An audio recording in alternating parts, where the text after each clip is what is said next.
Welcome back. You're watching KTN Sunrise Live, and it's Wednesday. Wednesday, we always delve into politics and governance. And today, in light of all that's been happening, we thought it's very appropriate for us to invite senior editor from the Standard newspaper, Martin, to take us through everything that's happening. We have a lot to discuss. If you have any political question or you want some input on the political developments, be it from, all the things that have been happening, send your questions or your comments to 8040. We'll appreciate you being part of our discussion this morning. So 8040 is the SMS number through which you can join the discussion. So, as I've said, we're joined by Martin. Very good morning. Welcome, as always, to KTN Sunrise Live. Thank you. And we're waking up to news that the state is clearly washing dirty linen in court. This is a very terrible situation. Like we said, the government is pulling in different directions. This controversy of the county commissioner seems not to be going away. And it is twofold. It is, first, it concerns the office of the president. It is something that is happening within the office of the president. And you are seeing all this wrangling happening within the office of the president. First, it is how the president appointed the commissioners, the county commissioners. And then they were, the Attorney General himself, he was away, and he stated that these things were happened behind his back. He was never consulted as the chief legal advisor of government so that he can give his input whether those appointments are constitutional or not. He did not need to come out in public to say it, but normally the way government operates, if there are certain issues that concern the constitution which require his legal opinion, it's always sought, and the president normally abides by that. And what happened is that happened, and it went to court. People took it to court, and the court threw out these appointments. But what has happened after that is what is begging question on whether this government is working in harmony, because the president himself, because the ministers, that is Haji and the PS and Mutai Ringo, are under the office of the president, they decided to sidestep the Attorney General, because the Attorney General said you can't appeal on this matter and get anywhere. He believes even if you appeal, it will be a waste of time. But they decided to sidestep him, and they went to court and to appeal against that decision.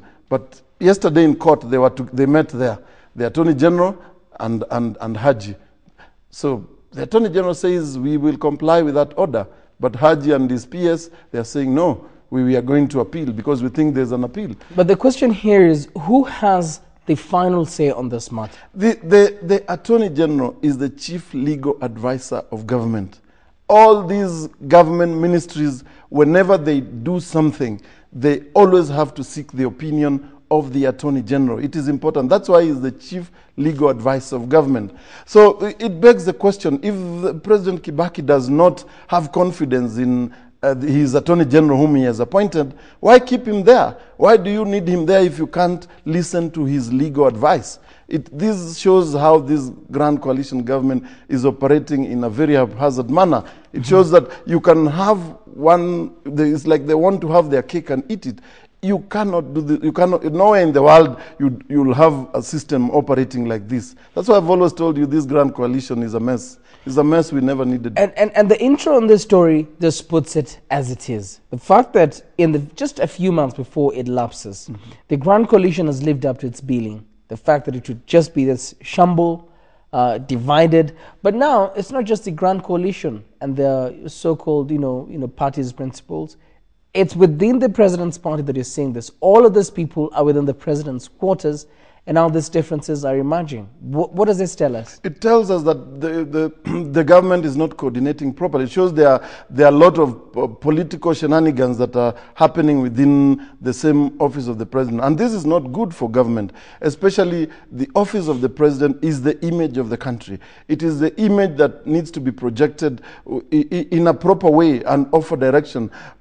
Well, before we had the crash, we had the minister Saitoti and Ojode, may the Lord rest their souls in peace. Ojode, if you recall, was being seen as the face of the office of the president, and as to an extension of the image of government. He used to defend the office of the president to show, because that is where you cannot go anywhere. If there is anything else that you've missed in all these other departments, the office of the president is the ultimate.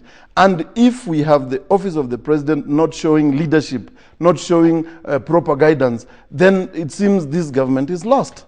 The big question here is, the government is appealing on this. Now we know that. The government is appealing on this particular decision.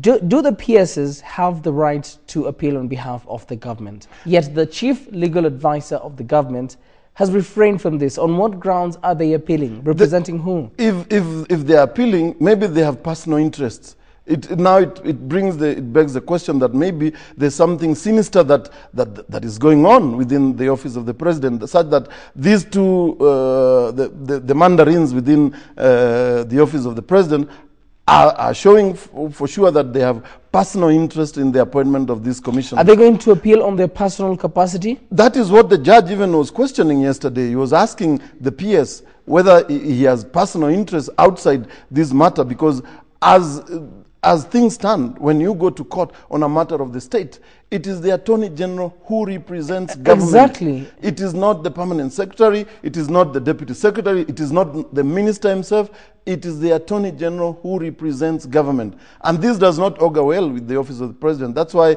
President Kibaki must come out and show, unless he is party to all this. Because if I tell you... We've said on this show, and many other people have said, the President should comment on this, but I mean, he doesn't need to comment. It means that everything that happens within the office of the President has direct control.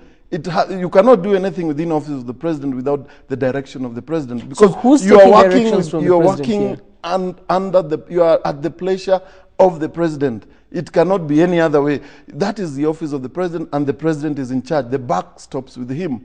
Okay. The question again is, so who do you think is taking instructions from the president here? There are all these fellows who are there. You have the acting head of civil service, Francis Kimemia, is part of this. You have the minister himself is part of this, and you have the PS who is part. There are all these three people who are coordinating this kind of game, and I don't think it is portraying very well on the part of the president. That's why the president needs to do something and reorganize this. Otherwise, it shows that there's something very sinister with this issue of commissions. And believe you me,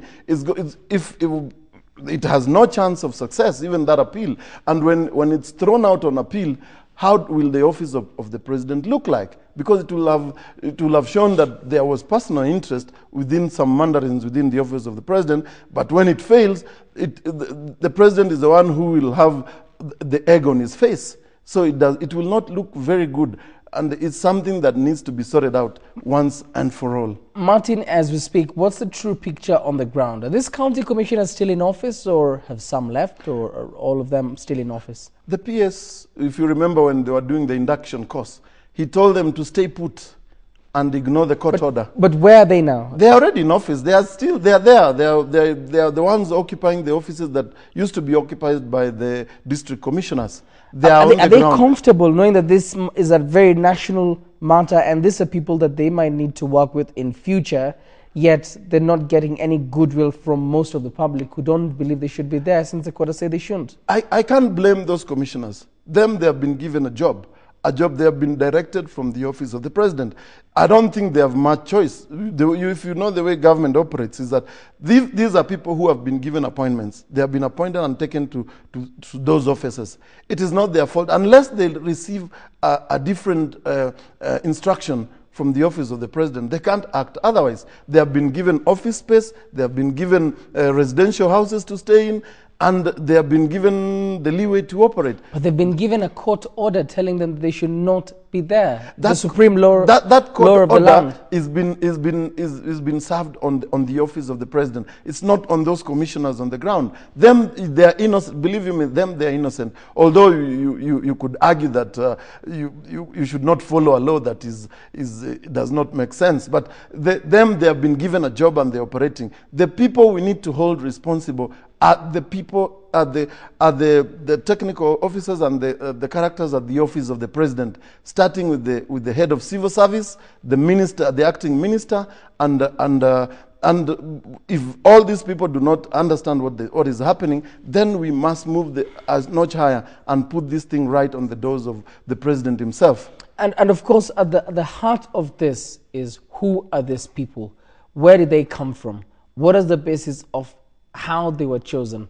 It is not transparent. People have no idea. We woke up and we had a list of 47 people. That's why it is creating controversy. The people who are opposing the appointment are saying that, if you look at what we've written today, is that even the Prime Minister says he was never consulted on the appointment of these commissioners, because the way the national code was structured is that in the event that the president makes any constitutional appointments, he has to consult the prime minister. That the prime minister says he never did. And that is what was justified in court by the order that was given by Justice Mumbi, that the appointments were done illegally. So they do not hold any water. So if the process was flawed, then we need to relook and see where did we go wrong. And can we follow the channel so that we have these commissioners, because they are going to serve the public.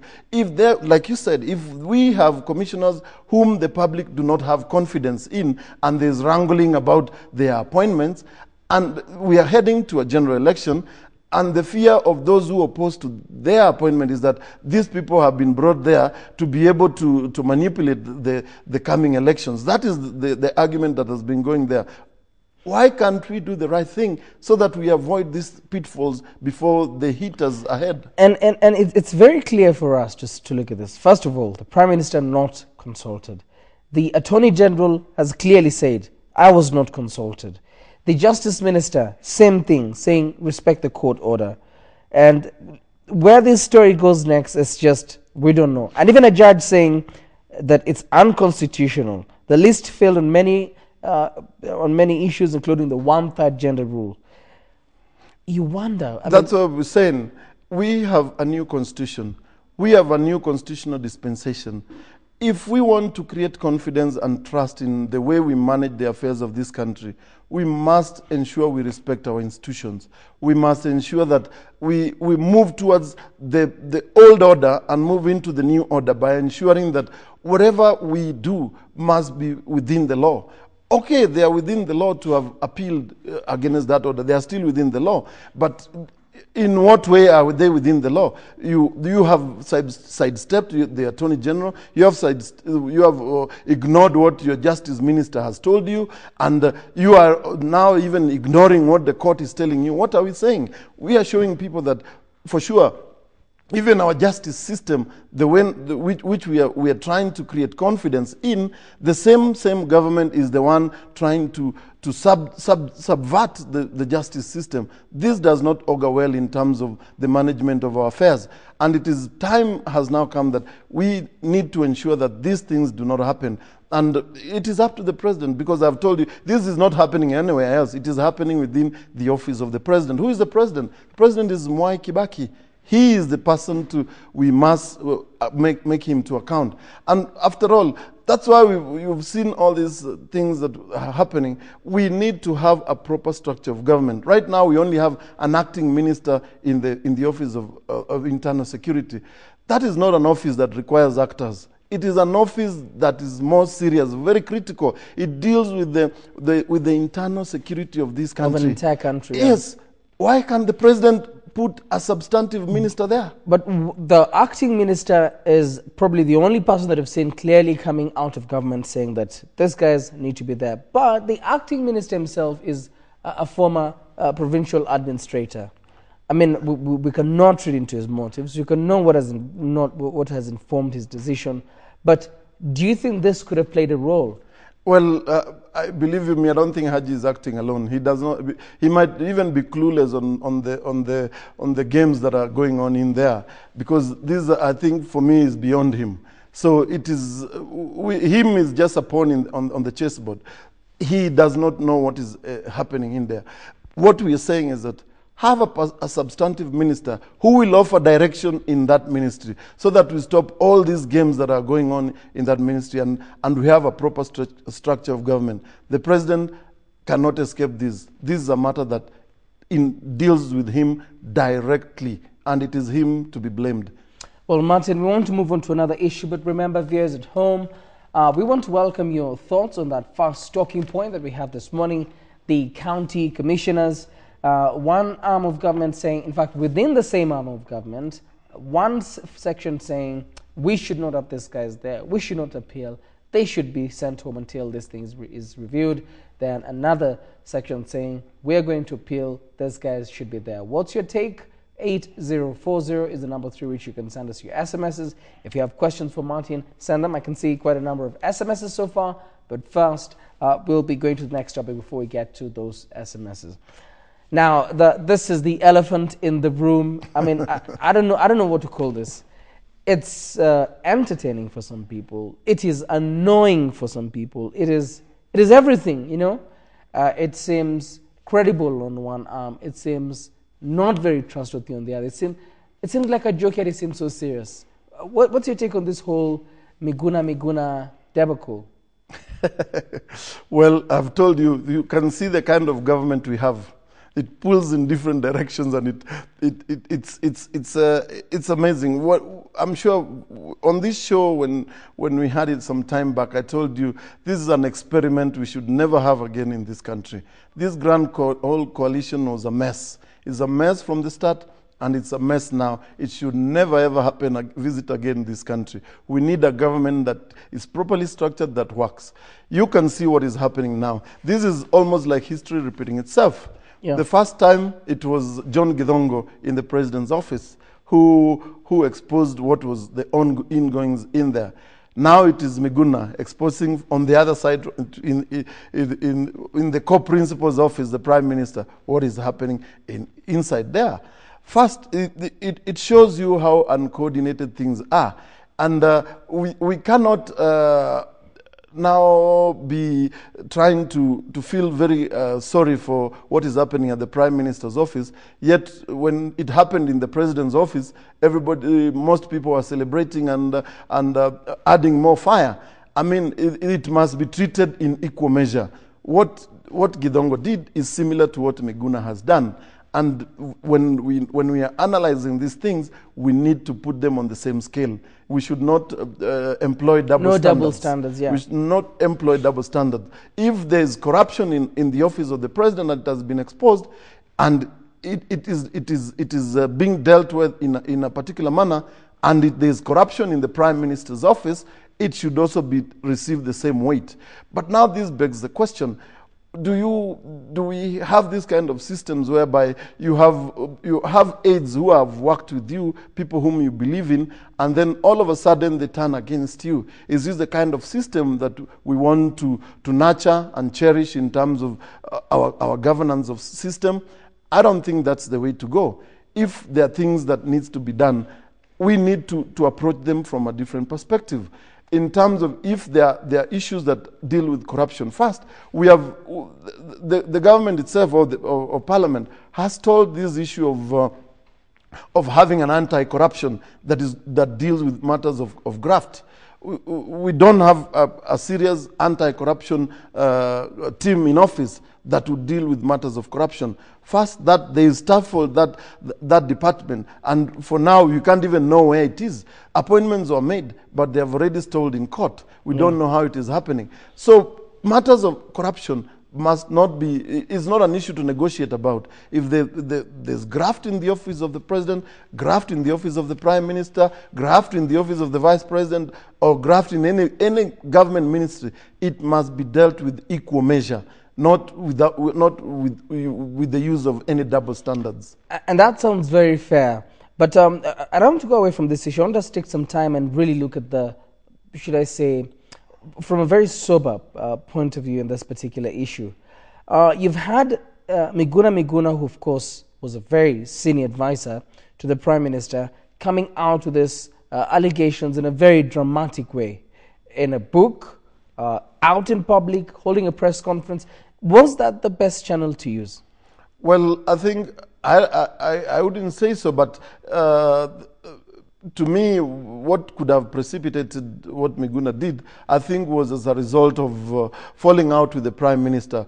Basically, maybe it was as a result of personal issues that he decided that since after he was suspended, he felt maybe the Prime Minister had betrayed him, or he had kicked him out of a plum job, and he decided that he was going to settle scores with him and ensure that he would also hit back in the same measure. So I think that was his way of hitting back. Because to most people, where it's going to be a very different issue compared to Githongo, despite both of them coming out and issuing very serious corruption allegations, the people that I've talked to, even from my own personal perspective, we appreciate the fact that he's come out to give Kenyans details, but the manner in which he's come out, he had served there for a very long time. This details is giving Kenyans maybe 3 years too late. Githongo at that time, as it happened, he came out in public and said he could not serve. He could not serve under that office which was perpetuating all of this. Miguna served until he was fired. That's what I was saying. For me, it's like a case of sour grapes. It's like he was there, and after he was kicked out from office, he felt that he had maybe put in too much, and he was being kicked out of his plum job or from the gravy train, and he could not take it, so he needed to hit back. That is for me how I like the way you put it. He felt he's been kicked out of the gravy train. Yeah. But does that take a lot of credibility away from this? Even if what he's saying probably is 100% correct. 3 years again, too late, and the fact that he very well knew this was happening, he kept his job until the first time we saw him coming out in public complaining was the shenanigans that are going on in the Prime Minister's office, the power plays, and when he was fired. History will never forget that. That's what I'm saying. It's a case of sour grapes. It's like when he was in there, it was okay. It was exactly. Okay. But because he was kicked out of his job, he felt, no, I have put in too much. I've put my life on the line. Why am I being thrown out? Yet the characters that we are with in there are left behind, and they are already, like we say, they're still on the gravy train, and me, I'm kicked out, and I know what they're up to. Why would I be quiet? So the whole idea is to rumble the entire, and you ensure you rumble and rattle everybody around there, so that you also feel that you have hit back in equal measure, so that you destabilize the train and give it a different course. So I think in terms of what he did, for me, is a case of sour grapes and coming in too late. He should have done it the way Githongo did. But in terms of morality, you cannot gauge whether this is right or wrong. A wrong is a wrong, whether it is done today or it is done 4 years later. A wrong remains a wrong. Let's talk about the ICC. Will the ICC take him seriously? Well, the allegations he has made within the realm of the ICC are very serious. If you recall, when we used when these matters of the ICC cropped up and we used to report, I told you that the people at the ICC take seriously what we in the media in Kenya report about the ICC issues, and they take every word we take, and even what the suspects themselves do, or the way they conduct themselves and the way we report, it bears a lot of interest in that court. And believe you me, the ICC itself are watching. The people in the ICC are watching, and if there's anything that they will require, they will go. Believe you me, Miguna will have to face somebody at the ICC. And he himself even joked the other day. He said, "How do you know that I have not spoken to the ICC people?" So probably he had even written a statement or given some memorandum to the ICC, so it's not something that we should get surprised. And even then, I think for me, it is also fodder for the key suspects, because now, if you recall, both Uhuru Kenyatta and William Ruto have been blaming Raila for their woes at the ICC. They believe it is Raila who instigated them to be there. That's what they have been alleging. Something that people are not shedding a lot of light on was Miguna Miguna at The Hague last year, when we saw the suspects for the first time going there? Was he there at The Hague? I can't tell you that for sure. Whether he was there or not, I don't think is important. It's not relevant. What he says and what he knows is what is important to The Hague. It's not whether he was there physically or not, but the information that he has, he claims to have, is what is more crucial to the cases that are at The Hague.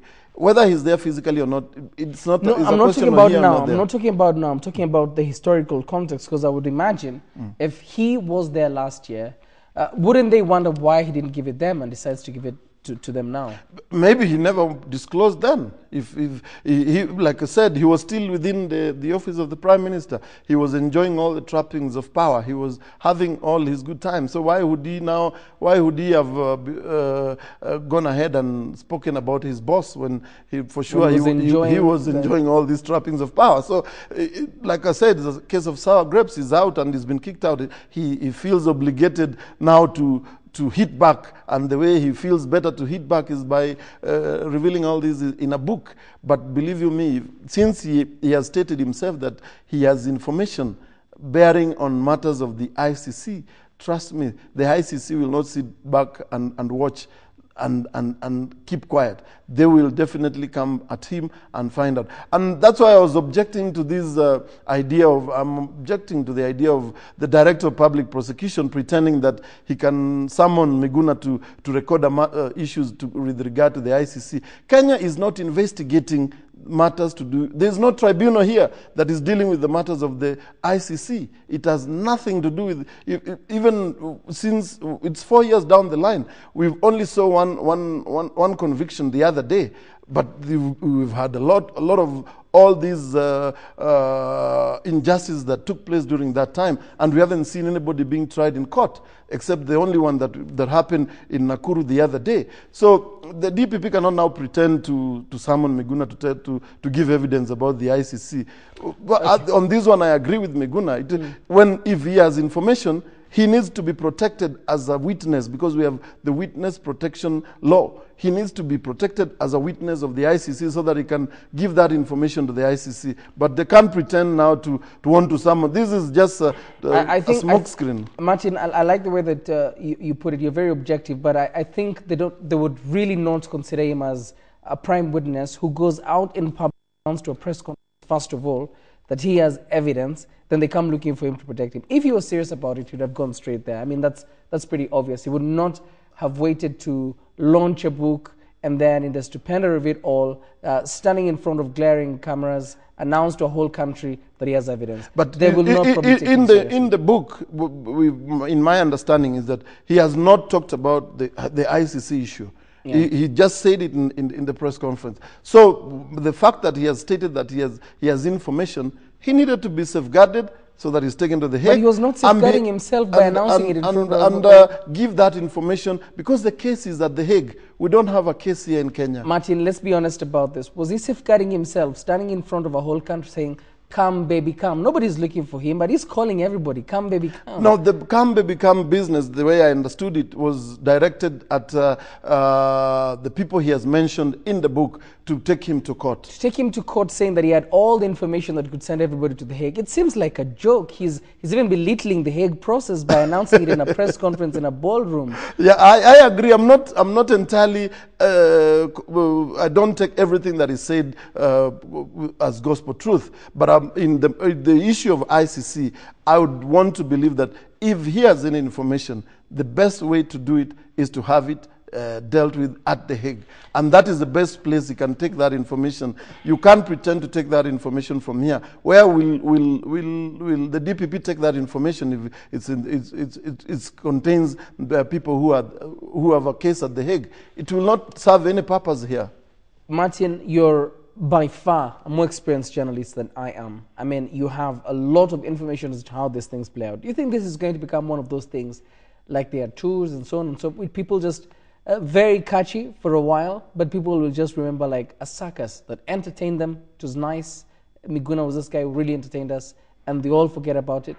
Or is it going to really go down as something that people will take seriously? What will we remember more? Well, will we remember the animated Miguna Miguna and his antics and "come, baby, come"? Or will we remember the content of his message? What do you think Kenyans are going to remember more? We will remember all of those. But basically, in terms of we are nearing the elections. Like I said, this is good news for opponents of the Prime Minister in terms of the campaigns. They have something now they can run with and deal and hammer the Prime Ministers in the campaigns. Because, first of all, it is also damaging to him in terms of one of his own aides in the inner circle who came out to start telling people this is what happens within the Prime Minister's office, the amount of money his other aides are peddling around in terms of all this. You know, he's now keeping those people, he will keep those people busy in court. If they run to court, he will have another platform of now even doing more damage to the. It's not good for the Prime Minister's campaign. It is good news to his opponents. And basically, in terms of the circus, of course, Kenyans will be happy to enjoy this. As you can see, even in social media, they've been having a ball in terms of what Miguna is saying and what he has said. Oh, they're having a ball, but I must say, based on what I've been reading, they're just making fun of this whole, the antiques, you know, the come baby come, the pictures and so on and so forth. Yeah, you have the antiques, but even the substantive information that he has given out is not going to go away very soon, because with regard to the ICC, it will not be taken lightly. It's a matter that is going to feature especially when you have the trials coming up.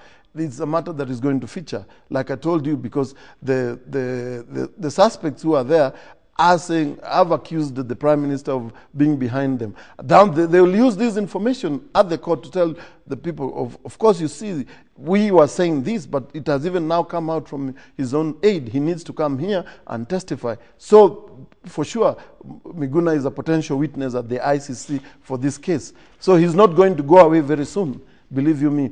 And in terms of the local campaigns, his name will feature because he has come out with allegations which will be used, whether they are true or not, they will be used by his opponents to counter every other information.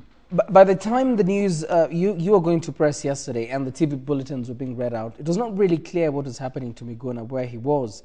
Here by your team, as Miguna sent out hard-hitting messages to critics, either en route or having landed in Canada with his two daughters. Is it now confirmed that he did actually leave the country with his two daughters only? And where is he? He is in Toronto, Canada. We can confirm that. He went to, he didn't fly. I mean, he didn't flee the way we were talking that like he took off. He went through the airport. He was with his daughters. He was not a wanted man. He was not a fugitive. He just, the information we have is that he went through the way when you're leaving the country, you go through the same process. There's nothing Marty, that you talked about double standards. And here is where I get concerned. Here's where I get really concerned about how seriously we take our legal procedures. We have a director of public prosecution clearly making it public, and to this individual, Miguna Miguna, you are needed to make a statement. He's a renowned lawyer, having practiced in Canada and so on and so forth. He knows the law. Is that procedural? Is that within the law, within his rights, to ignore an order from the Director of Public Prosecutions to record a statement with the police and take off and go? But probably the Director of Public Prosecution made this in the media. He never communicated to him.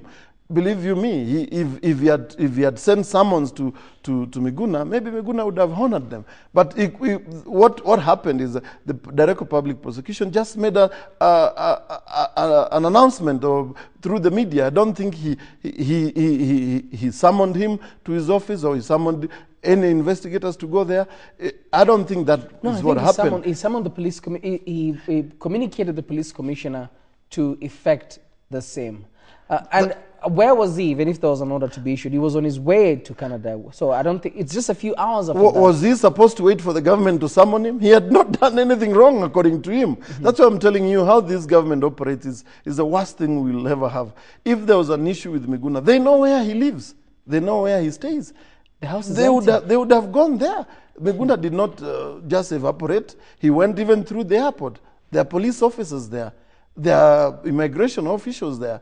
If he was needed, they would have even stopped him from leaving. Very so true. why we can't blame him? We can't say that. I think on the part of the airport, I really agree with you, and it just casts into more light how we operate as a country. Systems which sometimes just don't work. Director of Public Prosecution saying this. You have the same guy, as you've said, going through immigration checks, police officers, and so on and so forth. If people in the office of the president can ignore a court order, why would the director of the police commissioner listen to what the director of public prosecution says? It's crazy. So I mean, we just that is how this government is operating. And we say we have a constitution that needs to be upheld. I mean, I'm having a problem with the SMSs. Maybe we'll try and get another gadget to get the SMSs. I don't know if that's the SMS which is, because I'm trying to refresh them and I'm having a bit of a problem. But let's see if they come along as we talk. Finally, on this Miguna issue, I know our finally does not even come anywhere near being the final, because it's a story that's it has a shelf life probably of another 1 or 2 weeks, and then it dies out. At the same time, the Prime Minister is in China right now as I speak. Does this have to do with this, or it's just procedural and government business? No, it is something that had been organized early. It's normally government business is not something that happens at the spur of a moment. He's there for the week. He'll be back, I think, over the weekend, because like we've seen his program, he has an engagement over the weekend in Kajiado. So he will be here by the weekend, and I think the media could continue with the soap opera by asking all these questions regarding. But do you think, because most people say the Prime Minister at times operates with what the British monarchy operates, and don't complain, don't explain, when it comes to issues that he is alleged to be involved in. Do you think he'll, because we've seen his camp clearly, they don't touch this issue, besides Kajwang who's come out on a personal perspective saying this guy, or Karoli personal perspective. Do you think they'll issue an official communique on this? This is a very hot potato for them, because this is a person who was on the inside. Like I told you, it's a person who was part of them. So when he has come out to make very serious allegations about what is the goings on in the office of the Prime Minister, they have to relook at the strategy to counter it, because it's not good for them, it's not good for their campaign, because they are seeking public office. They're seeking the highest office, the presidency. So the Prime Minister must be very careful in terms of how he handles this issue. And it is like in my thinking, I don't think if you went through the court system the way they are trying to move would help. It will not help much, because in terms of going to court, you're going to give now Miguna the platform. And the evidence and all this tearing down of each other. Not even whether evidence is correct or not. He will, and you know how our court system drags. He could be able to move make other wild allegations regarding what happened there. And like I said, we only have about 7 months to go in the general elections, and that could be more material for their opponents to deal with. So in terms of how they counter it, they must devise a new strategy on how to deal with it. How they're going to go about it, it is their business. We've had many issues in the past. We've had Anglo-leasing, Golden Bag. Do you think this is going to be one of those big ones? Is it going to be a Miguna bag or something? It depends on how they handle it. That's what I'm telling you. It depends on how they devise a strategy. You've seen Anglo-leasing. With Anglo-leasing, there was time to deal with it, because it was in the initial stages of the Kibaki administration. So there was time to deal with it, and somehow it has died a natural death, but every other time it keeps rearing its ugly head out and it disappears, but it's something that is within the system. This one is not, like I told you, it's not going to die away very easily, because it's twofold. You have the elections coming in, you have all these wild allegations, the opponents are going to use it, you have the ICC angle, the ICC it will feature there. So we have all these issues that are going to go parallel. Well, finally, the SMSs are working, and I can grab this gadget, and I can see people are really, you can tell, people are split right down the middle when it comes to this. And, okay, let's start with the Miguna, and then we'll go back to the first one. So somebody says, you cannot compare Githongo's case and Miguna's. Githongo had facts and records and quit immediately. He did not wait to be fired and come out with sour grapes. That's Masi. What do you have to say to that? That's exactly what we were saying. We said Githongo did that in the initial stages, and he was moving with time. As time went on, he did it, and he resigned on principle. Like now for Miguna, he has waited for 4 years. And now that he's taken off, it is, like I said, he had the personal problem with the people in the Prime Minister, and the Prime Minister is himself. And when he was kicked up, he felt it's a case of sour grapes. But what I was saying is that if a wrong has happened, if there was corruption within the office of the President, and there is corruption within the Prime Minister's office, whether it happened 4 years ago or whether it has happened now, a wrong is still a wrong. We cannot run away from it. That's my argument. But it is the timing with which and the way things have been done is what I disagree. Okay. Tons of SMSs. And we want to give you a chance to send us your SMSs. We're taking a very short break. We want your take on this whole Miguna Miguna saga, Miguna bag, whatever thing you want to call it.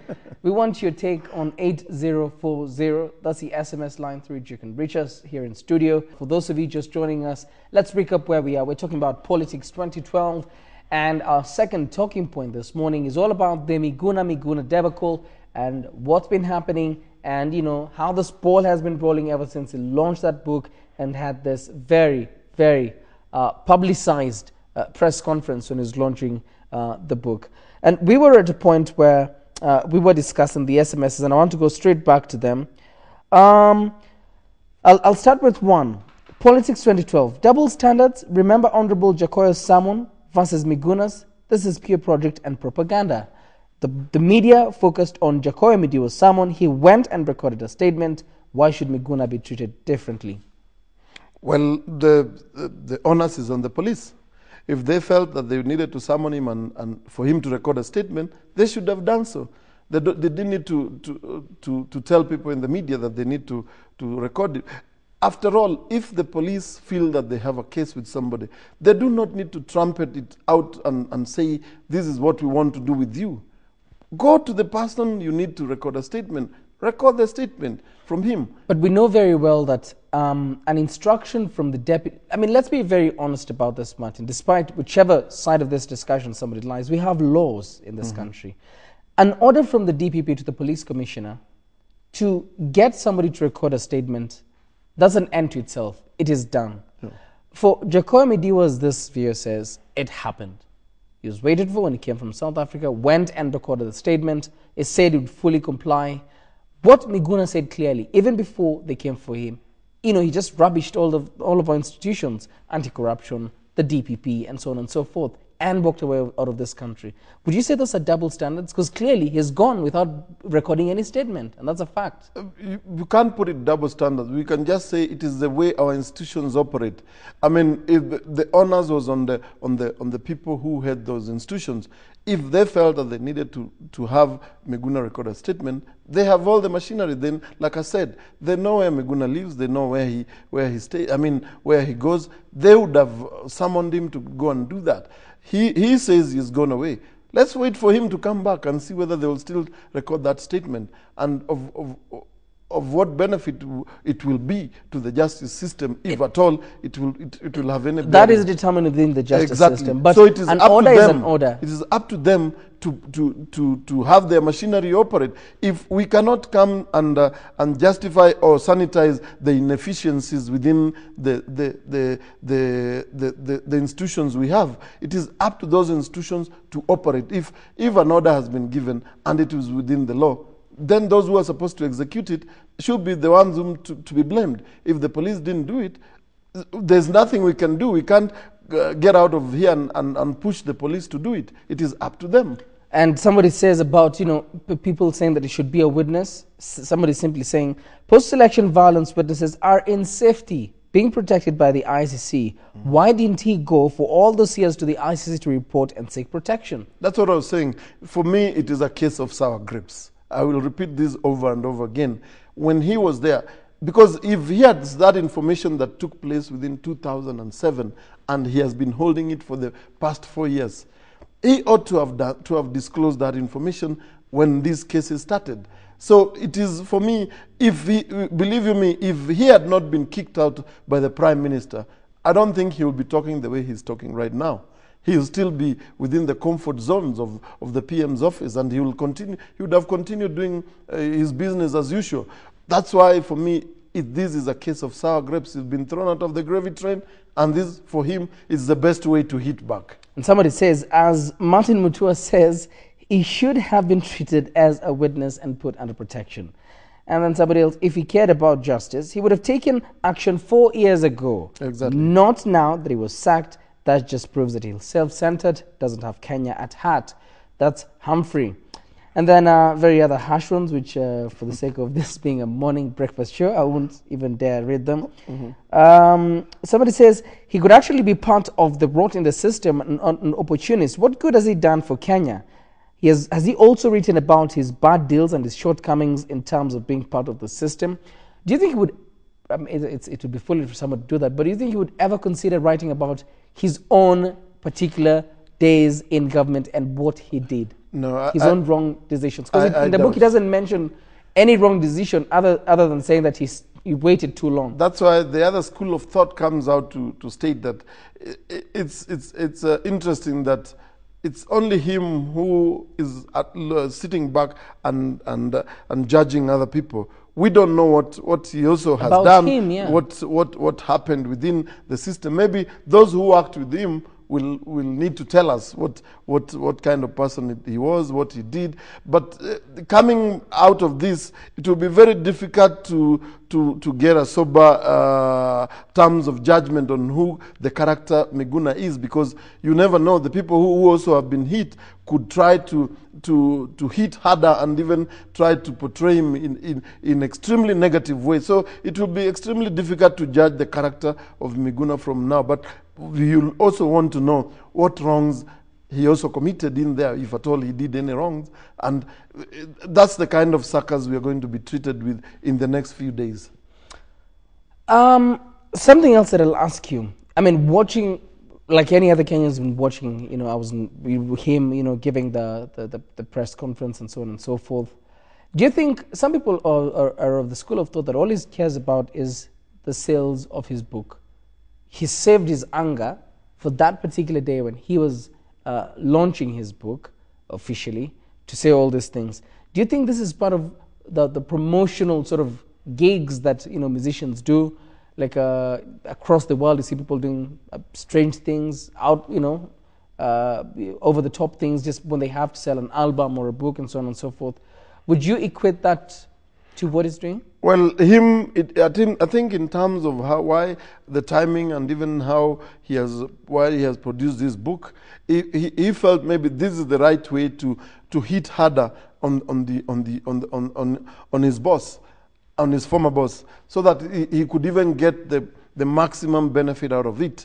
Because believe you me, like the period we are in is the period towards the election. And this is good reading for people who would want to grind an axe with the Prime Minister and his people. So for the timing, he could have had a perfect timing if he wanted to have his book sold out, because that is the best time to do it. If he had done it some other time, nobody would have bothered, because it would not have been interesting reading. But if the timing that he has made, it's good in terms of how it is going to project that office and even have things done differently. But he will be able to have made maximum profit out of it. And at the launch, I'm told what we've seen is that 4,000 copies went out. And that is not small money. And his target was to sell at 10,000 copies a week. So it's the timing that he did and the kind of timing that he has used. It has produced the maximum benefit that he wanted. But believe me, if he was still within the Prime Minister's office, I don't think he would have written that book at all. Then we have Rebecca in Nairobi who asks you one very simple question. Martin, what's this going to affect? I guess she meant, how is this going to affect the Prime Minister's political career? That's what I was saying. The Prime Minister will need to re-strategize afresh, because this, like I said, is fodder for the guys on the opponents. They've already started using it. They have been using it already in their public rallies to hit back at him. So in terms of how the Prime Ministers handle this, we will see in the next coming days, because by now I'm sure he's already back on the drawing board, and his think tanks, I'm sure they are working overdrive so that they can be able to counter this, because this is not easy. He has to first deal with the issue that Miguna has talked about the corruptions within his chief of staff, Karoli Omondi, Mohamed Haki, his PS, how they've been doing all this, the allegations of dirty work. That's not good for a person who is seeking the president's seat. So it's something that it's affecting him, it's going to affect him right now, and it is the way he's going to deal with it within the next 5 or so months that is going to determine whether he's going to be one of the top presidential candidates or not. And talking about political futures, I've just gone back to the newspaper, because on page 11, you're reporting in the Standard that Franklin Bett is going to sue Miguna Miguna over death claim. And this is basically where he says, so in January, a journalist from a local media house, not the Standard, forwarded to him a text message allegedly from Miguna, seeking his comments on the matter. So the SMS in part read, I've just been credibly informed of an ODM strategy meeting in Eldoret yesterday, Saturday, January the 14th, from 5 p.m. to 9:15 p.m., chaired by Honorable Professor Margaret Kamar, Minister for Education, at which the meeting discussed and resolved that Miguna should be murdered.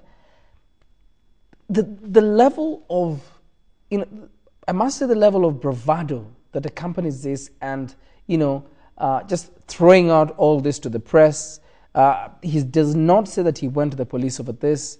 He discussed this with journalists who are not murder investigators, could not have protected him. Do you think this is really proper? Such huge allegations, sharing with journalists, he did not share with the police, but shared with journalists. Do you think that's Well, in terms of procedure, it's not proper, if you ask me. It depends. The politicians also are people you must treat with a pinch of salt. You don't just take everything they say with gospel truth. It depends on how the circumstances at that particular time of this matter was being handled. But if this is what Miguna has said, and Bett feels that he's aggrieved, for sure he has all the right and the platform to go to court and challenge that, because it is his name at stake, that of him and Professor Kamar, if they're being accused of murder here or attempting murder. So these are serious crimes that cannot, they attract only life imprisonment. So it's something that they need to clear their name, and for sure they need to challenge Miguna in court so that Miguna can give evidence and the court makes its decision whether what he's saying is true or not. And if he has evidence, he has to table that evidence in court. Otherwise, he needs to account. Everybody must account for his actions and the utterances that they make. Let's go back to the SMSs.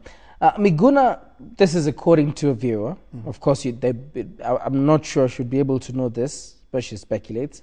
This is Nyarwoth from Mombasa. Miguna must have been in somebody's payroll from the time he took the appointment there. He could not have compiled that book within a year. And if it was Miguna's own thought, how could he have such intricate details about each and every single event? For all he was doing, is that the job that took him there, to simply write this book? It's not humanly possible to remember all those intricate details for an average human being. I'd not thought about that, but would he? Because the book does go day by day on it gives very detailed accounts. Was he writing these things down? Or? He has been writing. If you recall what he said even at the press conference, that he still has 2 more books to produce. 2 more books to produce about the office of the Prime Minister. That is very interesting. It means that from day one, this is a person who has been putting a lot of notes together. Might it be that when he got the job the first day, there's a plan he had to write a book one day, however it turned out? No, he felt maybe that is his style of operation, that he keeps records of every single detail that he does and every single issue that he has. you can credit him for that. If that whatever he has said is true, then you need to credit the guy. But if all that is not is propaganda, then is something within the course of time we shall be able to know. But is that, I mean, we have to credit him again, as I've said, that must be very thorough for years and years keeping details. I mean, Martin, I've known you for a number of years. I wouldn't, if you asked me what happened in February last year on February the 12th. I have no idea. Please. No idea. That's true. Exactly. For sure. But it's a little bit, strange, I must say, but we must laud him because there's even colors of events, what happened, who turned what, said this to. It's just not very usual. But that's just an observation from our viewer in Mombasa. But somebody else says, Miguna helped us peel back the mask to help us transform Kenya. But why does he run away? He should be in the forefront to implement his ideas, the ideas he's giving, help us elect a good president, because according to him, Raila is not suitable, and he can take all the other prospective presidential applicants. I think he says applicants, but I think the viewer means aspirants to the Hague. He leaves us fighting because he knew he'd run away. He must be able to go to Canada when he wants, but he's left us to deal with the remains of what he started. Another interesting view. Yeah, that's the most unfortunate thing. I mean, if he knew he had information that could be helpful for this country, he should have stayed around and dealt with it. Because he, as we have always known him, is a combative fellow. If he felt he was that combative, he should have stayed behind and allowed himself to be challenged, because he has made allegations against very many people. And the allegations are not very palatable. So he should have stayed to allow them to challenge them, those aggrieved to challenge him on those allegations, whether in court or otherwise, because he himself told people to take him to court.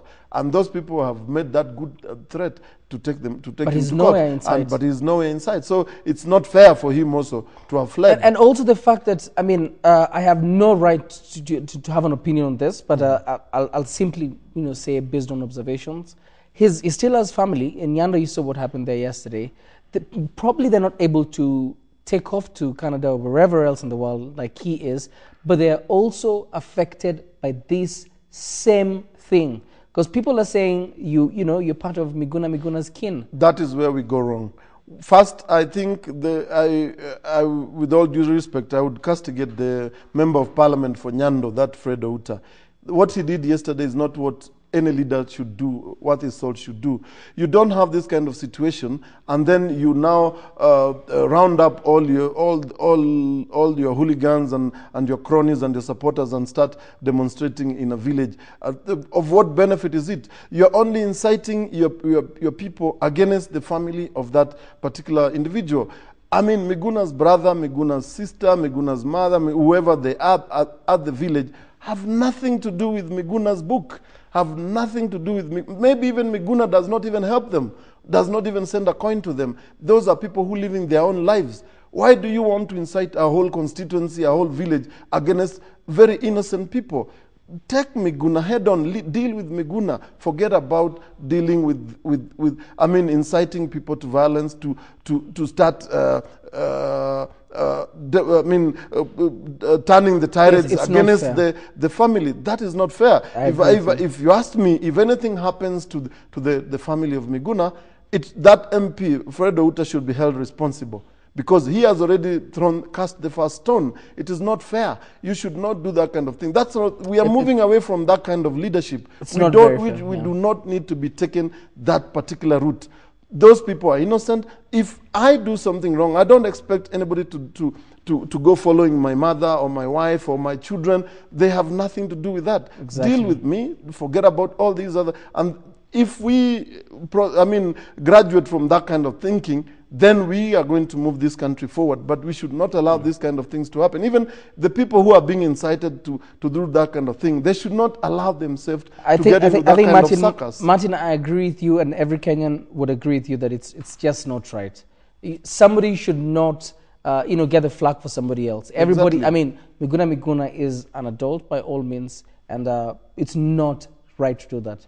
And it's not even right to do that on Miguna himself, because we have laws. Exactly. And I think everybody will agree with what you say. And I hope ODM will come and Distance themselves from that yeah. kind of Now we thing. have another viewer sending here. I've had several people making this observation. You know, the Kenyans who are really keen, like what we're saying here. If you ask them a week later, 2 weeks later, they'll tell you this is what Martin was saying. A viewer watched an interview, and I must agree. I had somebody else say this yesterday. They watched an interview in which Miguna Miguna was interviewed, a very long interview of about 30 minutes or so. And he was asked if he believed that the Prime Minister was involved in the post-election violence. And he said that, let me read for you, Raila is drinking and taking nyama choma because he thinks he's going to win the election. And he went ahead to say this, that his opponents are going to play dirty games, but I believe that he was not involved in the post-election violence. I don't know if that's true, but that's an observation of a viewer who watched a particular interview in which Miguna was explicitly asked if he believes ODM had anything to do with that, and he distanced the Prime Minister from the post-election violence. The truth of that we'll know with time. But as we say, we're reading your opinions as they come in, so send them on 8040. And then Miguna claims that he has evidence against all top government officials, including the Prime Minister. Does that mean that he also has that against the President? And why isn't the press mentioning this? I thought the ICC is looking for evidence on the 6 suspects we all call the Campo 6 and not any outsider for the moment. That's Evans. Interesting observation. I think what should happen, like I said, Fatou Bensouda, the successor to Ocampo, needs to have Miguna under her armpit so that she can give him, he can give her whatever he has, because that's where it is needed. It is not needed out here in the air. We need to have concrete evidence that can sustain a case within the ICC. If he feels the Prime Minister is involved, why can't he do that and give that information to the ICC? Because it's not good for us to hear it out here. After all, when the ICC was investigating these matters, they were not trumpeting that this is who is involved, whoever is involved. We didn't even know the people they picked would be the persons who are going to go to The Hague. That was nowhere within anybody's thinking. Even the people who are picked up, they did not even have the slightest idea that would be implicated in post-election violence. So matters of international crime are very serious issues. They are not issues that you can politicize or you can localize.